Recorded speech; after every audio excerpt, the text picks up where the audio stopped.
जितने भी क्रिएटर्स हैं ना, उन सबके साथ ये वाला काम तो हुआ होगा। जब भी वो अपनी वीडियो शूट करते हैं ना, यार 150 दफा मैंने अपनी वीडियो शूट की है और जब भी देखूं माइक बंद, लेकिन जब उसको टेस्ट करती हूँ तब चल रहा होता है, और जब रिकॉर्डिंग करना शुरू कर देती हूँ, शूट करती हूँ, तो बंद, सब कुछ खत्म।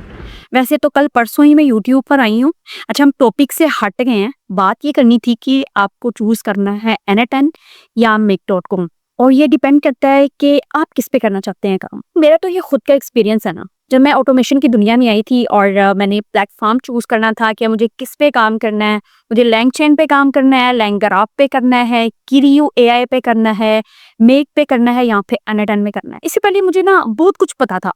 बहुत कुछ से मुराद के लो कोड, नो कोड और कोड टूल्स के बारे में, और बहुत से प्लेटफॉर्म के बारे में पता था कि अच्छा इन पे ये काम हो रहा है और इन पे ये काम हो रहा है। और बाकायदा ऑटोमेशन के लिए मुझे एक प्लेटफॉर्म चूज करना था, तो उसके लिए ना मैंने बहुत रिसर्च की। मुझे बहुत इंटरेस्ट हो रहा था, मैं लोगों के काम देख रही थी और कुछ लोगों की डिमांड देख रही थी, कुछ जॉब्स के जो डिस्क्रिप्शन होते हैं उनको रीड कर रही थी, तो मुझे काफ़ी नॉलेज हो रहा था कि जो ऑटोमेशन है ये काफ़ी ट्रेंडिंग होने वाला है।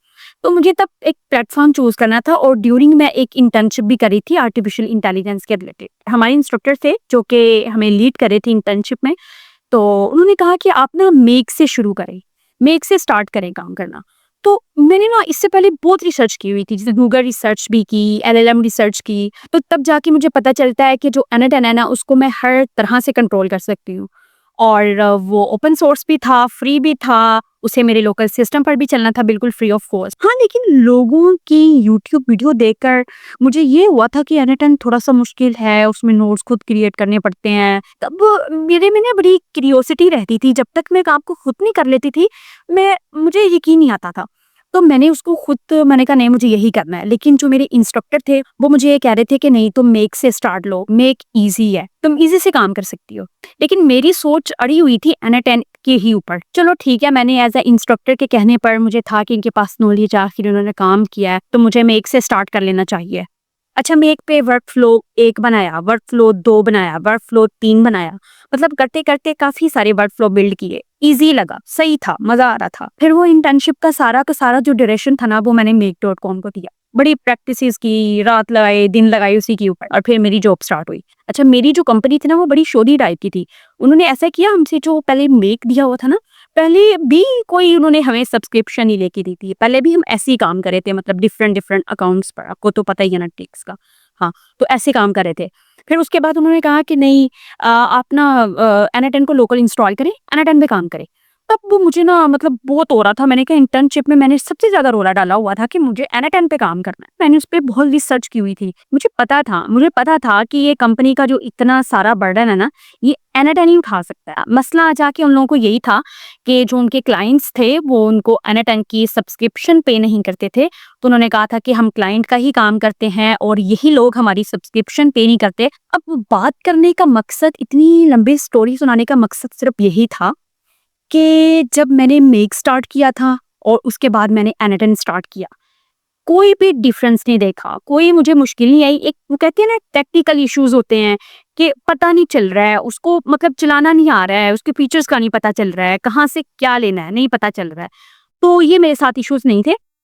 अगर तुम बिगिनर्स हो और कुछ स्टार्ट करना चाह रहे हो, ठीक है, ऑटोमेशन के रिलेटेड, और प्लेटफॉर्म पिक करने में तुम्हें मुश्किल हो रही है, तो डायरेक्ट तुम मेक पे भी आ सकते हो और N10 पे भी आ सकते हो। ठीक है, इनमें कोई डिफरेंस नहीं है। अगर तुम N10 से स्टार्ट ले रहे हो ना, तो मेक पे आते हो, कोई भी मुश्किल नहीं आएगी। और अगर तुम मेक से स्टार्ट लेते हो और N10 पे आते हो, फिर भी कोई मुश्किल नहीं आएगी। तो बहुत ईजी चीजें हैं, कहीं से भी स्टार्ट ले लो। देखो, मेरा एक्सपीरियंस है ना इनके साथ ये रहा है। अब मुझे दूसरों का नहीं पता उनका एक्सपीरियंस कैसा रहा है, लेकिन हाँ, लोग ये बातें करते हैं कि जो N10 है वो थोड़ा सा ट्रिकी है मेक से, लेकिन मुझे ये डिफरेंस नहीं महसूस हुआ। तुम्हारा काम बस ये है स्टार्ट करना, ठीक है। N10 पिक कर लो, मेक पिक कर लो, कुछ भी कर लो, दोनों एक ही चीजें हैं। It's not a very big deal, ठीक है, कुछ भी करो, हाँ, बस स्टार्ट करो। और हाँ, वो जो क्यूरियोसिटी की मैं बात करी थी ना कि मुझे N10 पे काम करना है, वो मेरी क्यूरियोसिटी ना 100%, 100% सही रही है। एमी बस ना किसी के पीछे ना चला करें। जो दिल कर रहा है ना, पहले खुद की बेस पे रिसर्च करें, और अगर किसी ने कह दिया ना कि ये ऐसे है, उसको जूं का तू नहीं करें, ठीक है। उसको एक्सप्लोर करें, खुद से भी रिसर्च करें, क्या ये ऐसा है, यानी कि उसके एक्सपीरियंस में कुछ ऐसा मिला हो, तुम्हारा केस कुछ और हो सकता है। उसकी अंडरस्टैंडिंग तुमसे बेहतर हो सकती है, तुम्हारी कम, या तुम्हारी ज़्यादा हो सकती है उसकी कम। तो पहले चीज़ों को ना खुद एक्सप्लोर किया करो, बड़ा समझ आता है और उससे तुम्हें बहुत फ़ायदा मिलेगा। लेकिन अगर तुम कहते ही हो नहीं मुझे जानना है, मुझे शुरू ही करना है और पूछ के करना है एनाटॉमी या मेक या एनाटॉमी, तो फिर तुम कर लो एनाटॉमी। अब क्यों, उसकी रीज़न मैंने तुम्हें बता दी है। एक तो वो फ्री ऑफ कॉस्ट है, ओपन सोर्स है, तुम्हारे लोकल सिस्टम पे चलता है, तुम्हें ये मसला नहीं होता कि अब मैंने आए दिन इसकी सब्सक्रिप्शन पे करनी है। अगर तुम कहते हो नहीं मैं इसको लोकल नहीं इंस्टॉल करना चाहता, मैं इसको ब्राउजर बेस चलाना चाहता हूँ, तो वो तुम्हें 15 दिन का ट्रायल देते हैं, 15 डेज ट्रायल होता है, ठीक है। तो तुम वहाँ पर भी प्रैक्टिस कर सकते हो और बाद में लोकल इंस्टॉल कर सकते हो। और बाकी रिसोर्सेज जो है ना एनाटॉमी स्टार्टिंग के, बिगिनर्स के, उनके जो यूट्यूब के लिंक है ना, बहुत अच्छे इंस्ट्रक्टर हैं, बहुत अच्छे हैं, ठीक है। मेरे वो इंस्ट्रक्टर तो नहीं है लेकिन बहुत अच्छे हैं, मैं कभी कभी उनकी वीडियोस देख लेती हूँ, मतलब एज अ मामूल से नहीं, कभी कभी देख लेती हूँ, क्योंकि मैं सेल्फ टॉट पर्सन हूँ, सेल्फ कंज्यूमर हूँ, सेल्फ रिसर्चर हूँ, तो करती रहती हूँ बहुत कुछ, ठीक है। बाकी सीखने की रिसोर्सेज की टेंशन ना लेना, मैं डिस्क्रिप्शन में हर लिंक दे दूंगी, ठीक है। अभी तक तो यही, लेकिन आने वाले दिनों में बहुत कुछ होगा। Okay, thank you.